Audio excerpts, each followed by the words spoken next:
When it comes to recording my screen, my favorite software is OBS Studio. It offers advanced tools not just for recording, but also streaming. So, really useful if you're a creator, right? A gamer. Definitely OBS Studio is the standard. Some of the benefits is that it's free. You do have to install the software, but it is free, so you don't have to pay for installing it. You're going to be able to combine camera, screen, audio, and other input output devices. You have full control over the quality, so if you want to do 4K recording, 1080p, totally at your discretion.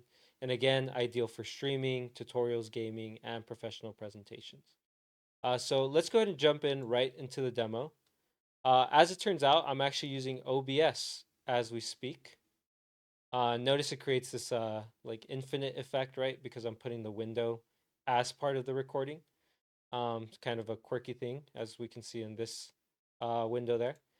But yeah, so I am using OBS to record my screen right now. Now, why do I use OBS instead of Zoom or PowerPoint or Canva? Well, we already know PowerPoint. One of the limits is that it's used for PowerPoint, right? It's for recording your slideshow, not for recording your screen. Same with Canva. Now, Zoom does have the capability of recording your screen, but it's a little bit slow, right? If you saw those processing times, even for a really short video. Now, I'm recording a lot of videos for the class, right? For my other classes as well. I don't have time to be waiting for those videos to process. So I go with OBS because once I hit stop recording, it's going to instantly generate a video file. There's no waiting. So OBS is definitely great for someone like me where time is, limited. But let's actually go through the features. So I'm not going to stop the recording, right? Because that would stop the current recording.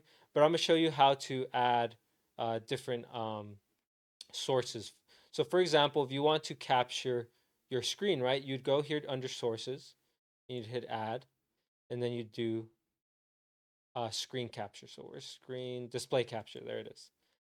So you name it and then you hit OK. And then I have three different screens, so I can select from any of these three screens for capturing. I'm gonna hit cancel because I already have one set up. Oh, looks like it's set up a second one. Let me see which one's the new one. Oh, this is the new one, so I'm gonna delete that one. Remove.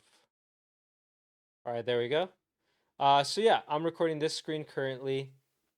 One of the cool things is that you can pause recordings. So say I wanted to, go and grab something during the recording. I don't have to edit two videos together. You can pause it, right?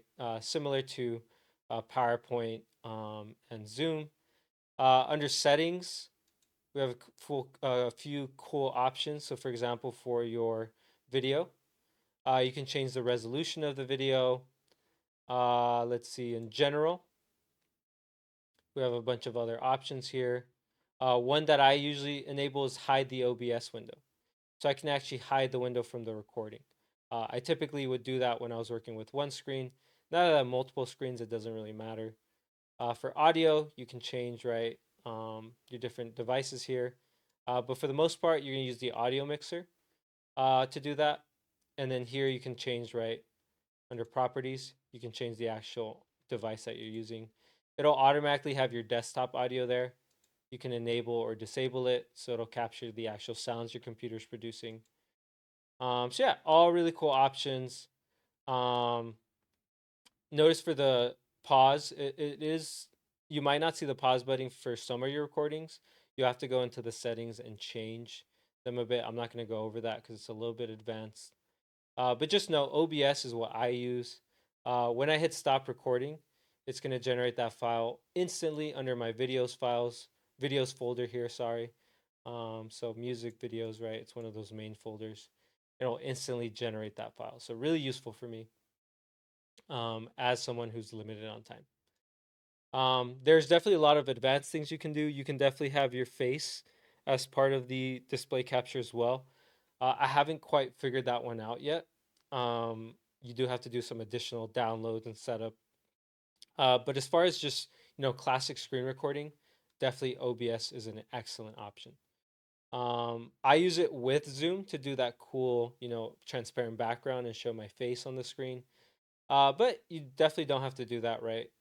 For your for some of your assignments, right? For some of your classes, right? You don't always have to have your face on the recording. So yeah, again, OBS is a good, really bare bones option, and most of all, it's really quick, and that's why I like it. So yeah, that's it for screen recording. I'll cover one more topic, and that's going to be publishing in the next video.